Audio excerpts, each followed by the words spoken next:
Em nome de Jesus Cristo, nosso Salvador. Amém. Às vezes eu comento com vocês, em estudos bíblicos, ou até mesmo aqui na hora da mensagem, que há textos bíblicos que falam de forma bem geral para todas as pessoas. E há aqueles outros textos que falam de forma mais especial para aqueles que são seguidores de Jesus Cristo, para a igreja. E eu diria que esse texto é um desses que fala muito mais para aqueles que participam de uma congregação. Não quer dizer, obviamente, que isso não beneficia todo aquele que ouve um texto desses. A gente percebe o seguinte nesse texto, que os discípulos têm certas preocupações que são diferentes das preocupações que Jesus tem. E eu vou ler alguns textos só para exemplificar isso que eu estou dizendo. Antes de ler, é importante situar esse texto dentro do contexto dele. E a gente percebe que Pedro já havia afirmado que Jesus Cristo é o Messias. E depois, já no nosso texto, Jesus ele vai falar especificamente que ele iria morrer e que ele iria ressuscitar. Eu imagino que se uma pessoa ouvisse falar da ressurreição pela primeira vez, ficaria com dúvidas e ia querer ouvir mais. Mas aqui é dito no texto que os discípulos, obviamente, já tinham ouvido esse conceito antes, mas não estavam entendendo por que o Messias, aqueles sobre quem se pensava que iria provavelmente colocar os romanos para correr, por que ele teria que morrer e por que ele então fala de ressurreição? E por isso então os discípulos, é dito que eles não entendiam Jesus e que eles preferem não perguntar, como se eles estivessem com medo. E aí, logo em seguida, vem um ponto importante aqui, com respeito àquilo que preocupava, aquilo que preenchia a mente dos discípulos por aqueles momentos, né? Eles vinham de uma caminhada e aí Jesus então, depois de falar da morte e ressurreição, diz o seguinte, assim diz o texto: quando já estavam em casa, Jesus perguntou aos 12 discípulos, o que é que vocês estavam discutindo no caminho? Mas eles ficaram calados porque no caminho tinham discutido sobre qual deles era o mais importante. Talvez alguns de vocês vão dizer assim, pastor, o senhor já falou sobre isso, e o senhor vai falar de novo? Não, na verdade, gente, é que isso aparece várias vezes. Nos diferentes evangelhos aparece mais de uma vez em cada uma deles, pelo menos em Mateus, Marcos e Lucas. E a gente percebe os discípulos com essa preocupação. Quem de nós aqui é o mais importante? Quem é que vai ficar por cima? Quem é que merece os lugares de honra? Lembrando, gente, que uma das críticas que Jesus fazia aos líderes religiosos era de que eles muitas vezes simplesmente queriam posições de honra na sociedade. Davam grandes banquetes, queriam os lugares de maior honra e só convidavam, só recebiam aqueles que poderiam contribuir de volta, aqueles que poderiam convidar eles também para um outro banquete e oferecer honras para eles e tudo mais. Os discípulos aqui estavam nessa mesma maneira de pensar, querendo saber quem é o mais importante entre eles. E aí, logo em seguida, gente, aparece mais um ponto em que a gente percebe uma preocupação dos discípulos relacionada a esse primeiro ponto de preocupação, quer dizer, quem de nós é o mais importante? Segundo ponto agora, versículo 38 ainda do capítulo 9.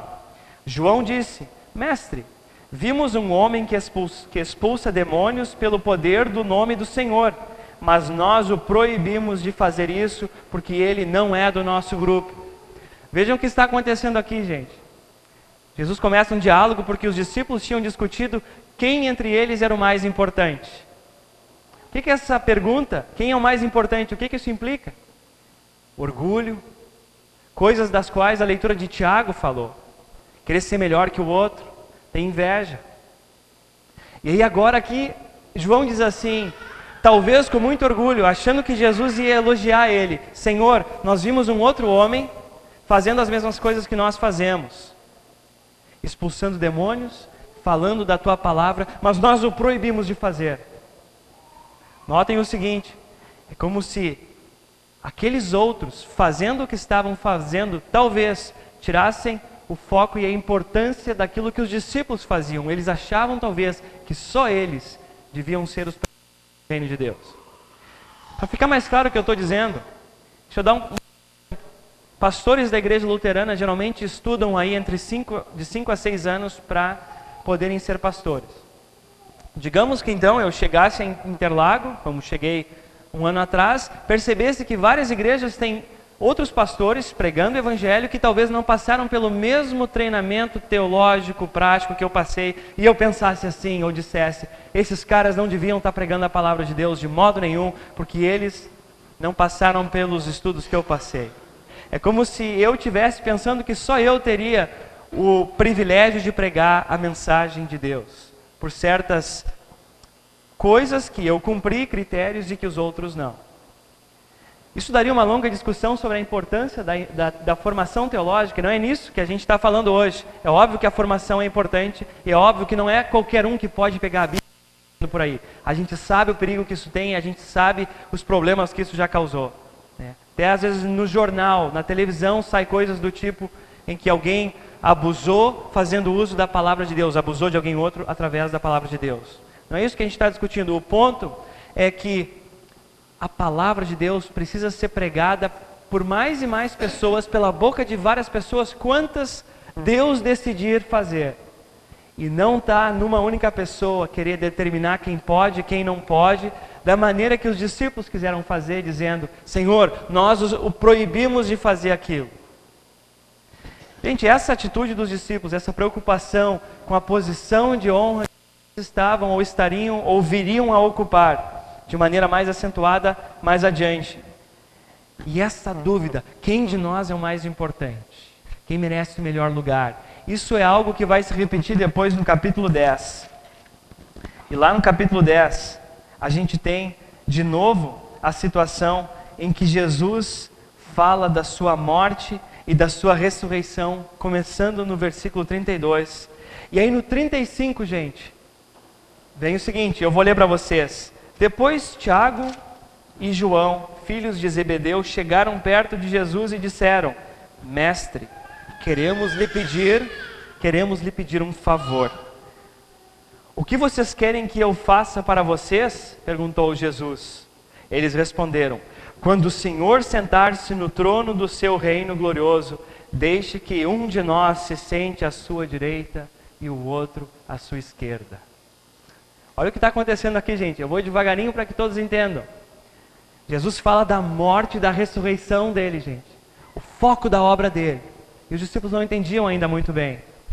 A preocupação deles era ainda, quem de nós é o mais importante? E isso depois se reflete quando João vai falar de uma atitude que os discípulos tiveram, a gente vai ver isso de novo. Nós proibimos aquele homem de pregar a tua mensagem. E agora vem no capítulo 10, Jesus de novo. Talvez se Jesus fosse como muitos de nós, ele pensaria assim, puxa vida, esses caras não entendem o que eu estou dizendo. Ele fala de novo da ressurreição, da morte e da ressurreição, e logo em seguida, de novo, Tiago e João querem um lugarzinho especial do ladinho de Jesus na mesa, o lugar de honra, que era a mesma atitude que os líderes religiosos tinham na época, como eu disse anteriormente. Qual que é a consequência dessa atitude? O que vocês acham? Quando entre os seguidores de Jesus Cristo fica aquela preocupação voltada para si mesmo, para o grupo de seguidores, e o que é pior, quem de nós é o mais importante? Quem merece a maior honra aqui dentro entre nós? Talvez quem Jesus gosta mais? O que isso pode acontecer? Se a gente age e pensa assim. A continuação da pequena parte do capítulo 10 nos ajuda a entender. No versículo 10:41 diz assim, quando os outros 10 discípulos ouviram isso, começaram a ficar zangados com Tiago e com João. É óbvio, eles estavam se achando melhores que os demais e queriam um lugar de honra. E aí aquilo causa um problema dentro da igreja, uma pequena divisão. E aqui é aquele momento que eu sempre tento ter junto com vocês nas horas de para a gente parar e refletir um pouco. Será que isso não acontece entre nós? Não talvez de uma maneira tão clara, em que vai ter um grupo que vai fazer uma reunião. Ó, gente, domingo depois do culto a gente vai ter uma reunião e vai ter um único assunto na pauta. Quem de nós é o mais importante? É claro que não é assim. Não é escancarado. Talvez é velado. de uma maneira que alguém pensa, aquele camarada ali está na liderança, mas não devia estar ali, não é apto para isso, ele não tem as ideias certas, eu é que tenho. Ou até mesmo, de uma maneira talvez bem mais agressiva e ainda velada, ainda escondida, a fofoca. A carta de Tiago que fala, nessa parte que o Tiago leu, que fala de orgulho, que fala de mentira, de autoexaltação, ela fala isso depois de ter uma sessão inteira sobre o dominar a língua, onde ele diz que é preciso cuidado, porque a língua ela pode inclusive destruir a reputação de uma pessoa e depois para construir é muito difícil. E assim, gente, a maneira que Tiago explica esse tipo de problema dentro da igreja, é verdade, dentro da igreja às vezes acontecem problemas assim. Às vezes se cria uma visão muito romântica da realidade e se pensa que na igreja tudo tem que ser perfeito. E se algo der errado, se alguém me ofende, se fazem algo que eu não gosto, eu vou embora e saio e não quero mais saber dessa igreja. Mas na verdade, gente, a maneira que Paulo explica, que é melhor dizendo, que Tiago explica tudo isso, não nos permite querer só apontar o dedo e dizer que se lá dá problema, lá eu não vou. Porque coloca o problema no coração do ser humano. Diz assim: de onde vêm as lutas e as brigas entre vocês? Elas vêm dos maus desejos que estão sempre lutando dentro de vocês. Vocês querem muitas coisas, mas como não podem tê-las, estão prontos até para matar a fim de consegui-las. Vocês as desejam ardentemente, mas como não conseguem possuí-las, brigam e lutam. Não conseguem o que querem porque não pedem a Deus. E quando pedem, não recebem porque os seus motivos são maus.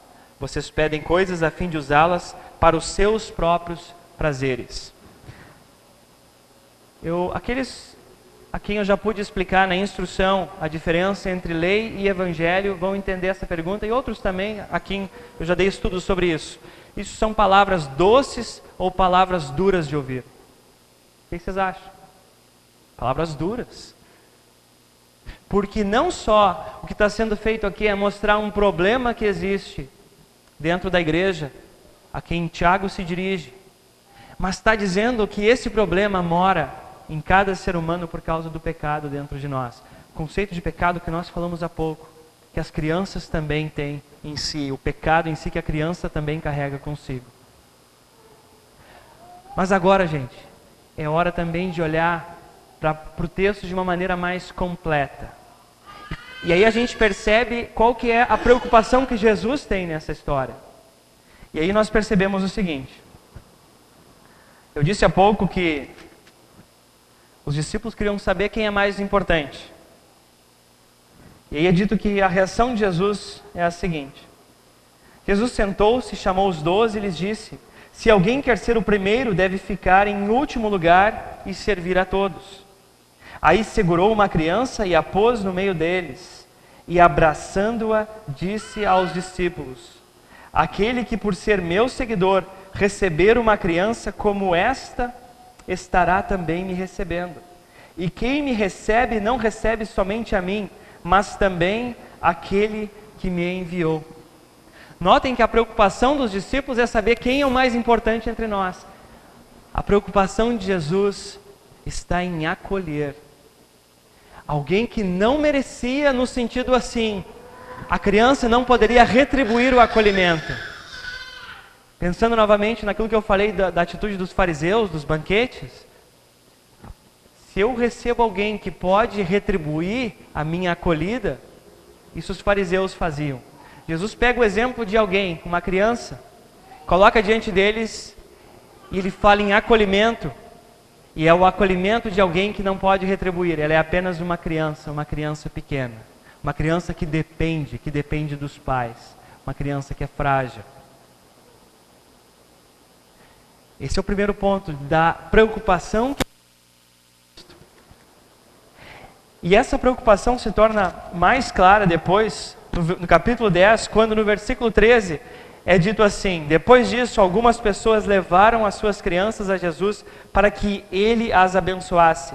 Mas os discípulos repreenderam aquelas pessoas. Quando viu isso, Jesus não gostou e disse: deixem que as crianças venham a mim e não proíbam que que elas façam isso, pois o reino de Deus é das pessoas que são como estas crianças. Eu afirmo a vocês que isso é verdade. Quem não receber o reino de Deus como uma criança, nunca entrará nele. Jesus não apenas está falando em acolhimento daquele que não pode retribuir o acolhimento, daquele que não vai poder me convidar para uma festa que ele vai dar depois de eu convidar dele para a minha. Mas Jesus está falando no acolher daqueles que são totalmente dependentes, que precisam de ajuda, tal como uma criança. Essa parte, gente, que está no capítulo 10, quando mencionada em Mateus, no capítulo 18, e isso é uma coisa importante, não isolar uma passagem bíblica da outra, mas olhar a passagem dentro da própria Bíblia, do contexto maior. A gente percebe o seguinte, que quando Jesus fala isso em Mateus, ele logo em seguida continua com a parábola da ovelha perdida. E aí nós vemos que a maneira de falar se expande um pouco para falar do ser humano como um todo que precisa ser resgatado, trazido para o reino de Deus. E aí nós também entendemos o porquê depois Jesus, quando responde ao discípulo que queria proibir que alguns pregassem o evangelho, ele diz, deixa que preguem. Quem não é contra nós é por nós. Porque o evangelho que acolhe pessoas, precisa ser falado por mais e mais pessoas. Não há um monopólio para que alguns se exaltem. O evangelho precisa continuar sendo pregado. E quando eu digo, gente, que em Mateus 10, esse diálogo se expande para incluir todas as pessoas, eu quero afirmar que o que está acontecendo aqui é esse acolhimento e essa humildade que Jesus vê numa criança. Isso se torna de maneira bem concreta na atitude do próprio Jesus, que é uma atitude em que Jesus se humilha e se torna o último de todos quando morre na cruz. E assim ele acolhe a humanidade inteira. A atitude que ele diz para se ter com uma criança, abraçando ela, é uma atitude que Deus tem em direção à humanidade inteira, através de Jesus Cristo. É óbvio, gente, Deus não aprisiona. E as pessoas, talvez algumas vão dizer, não, eu não quero. Não é para mim. Eu não gosto disso. Mas o abraço acolhedor de Deus, ele é para todos. Ele se estende a todos através de Jesus Cristo. Porque em Cristo, Deus estava reconciliando o mundo inteiro consigo mesmo, como diz o apóstolo Paulo. Hoje nós tivemos uma criança, a pequena Emily, sendo trazida ao altar. E uma das tarefas que eu disse que os padrinhos principalmente vão ter, em termos de responsabilidade e relação que tem com a igreja, mas também os pais que conhecem e creem nessa mensagem, é de lembrar a Emily que ela foi acolhida por Deus no reino dele e que Cristo nunca vai abandonar ela. Ele vai querer sempre conduzir ela pelo caminho correto, vai colocá-la de pé quando ela entender que ela tem que ir para o caminho que ela quer ir lá, ela se machuca, tropeça e cai.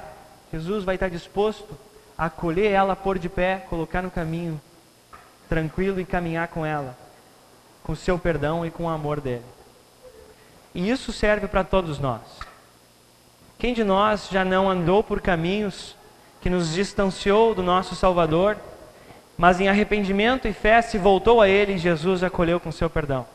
Ele continua fazendo isso para você sempre de novo. Talvez a pergunta que ainda fica no ar e que precisa ser endereçada é a seguinte: mas e os problemas de fofocas às vezes que surgem? Alguém achando que é melhor que o outro e por isso acha que pode falar mal do outro aqui, no ouvido desse aqui, porque aí quando eu diminuo o outro, eu que cresço, num certo sentido. Porque claramente que eu vou falar dos defeitos do outro que eu não tenho. Gente, quando a gente percebe que Deus, olhando para o pecado e os defeitos de cada um de nós, Ele não aponta o dedo acusando primeiramente, mas Ele diz o que tem que ser dito para nós, dizendo onde está a nossa falha, a nossa maldade, apontando para o coração, mas também Ele manda o Filho para nos salvar. Essa é a atitude de Deus. E aí Ele fala a partir disso, dessa atitude, de humildade, de respeito e de bondade, palavras todas que aparecem no livro de Tiago. Por isso, gente, resumindo tudo o que eu falei, de maneira concreta na vida da igreja, às vezes, essa vontade de querer saber quem é o mais importante se reflete nas picuinhas que surgem, algumas delas, não todas, mas em algumas, em que às vezes eu penso que sou melhor que o outro e até se faz fofoca achando que assim eu posso crescer. Deus diz assim: vocês precisam se arrepender. E quando há arrependimento sincero, acontece algo quando é anunciado no início do culto: perdoados estão os teus pecados, porque Deus diz que por meio da boca dos servos dele, ele perdoa aquele que se arrepende. E uma vez perdoados e recebendo e reconhecendo que recebemos tudo de Deus, de graça, por meio da fé, é grátis. Saber disso faz o seguinte com a gente: puxa, eu não preciso mais pensar só em mim, porque eu já recebo tudo de Deus que eu preciso. Eu posso olhar para o meu irmão com amor, posso ajudar até mesmo ele a corrigir a sua vida com amor e humildade, e para que a gente caminhe junto e olhe sempre para aquele que se fez o servo de todos e que depois foi exaltado porque ele venceu a morte. E ele promete uma vida que não acaba mais, porque promete a ressurreição. Essas são as palavras de Jesus a todos nós. Que Deus nos guarde, hoje e sempre nessa verdade. Amém.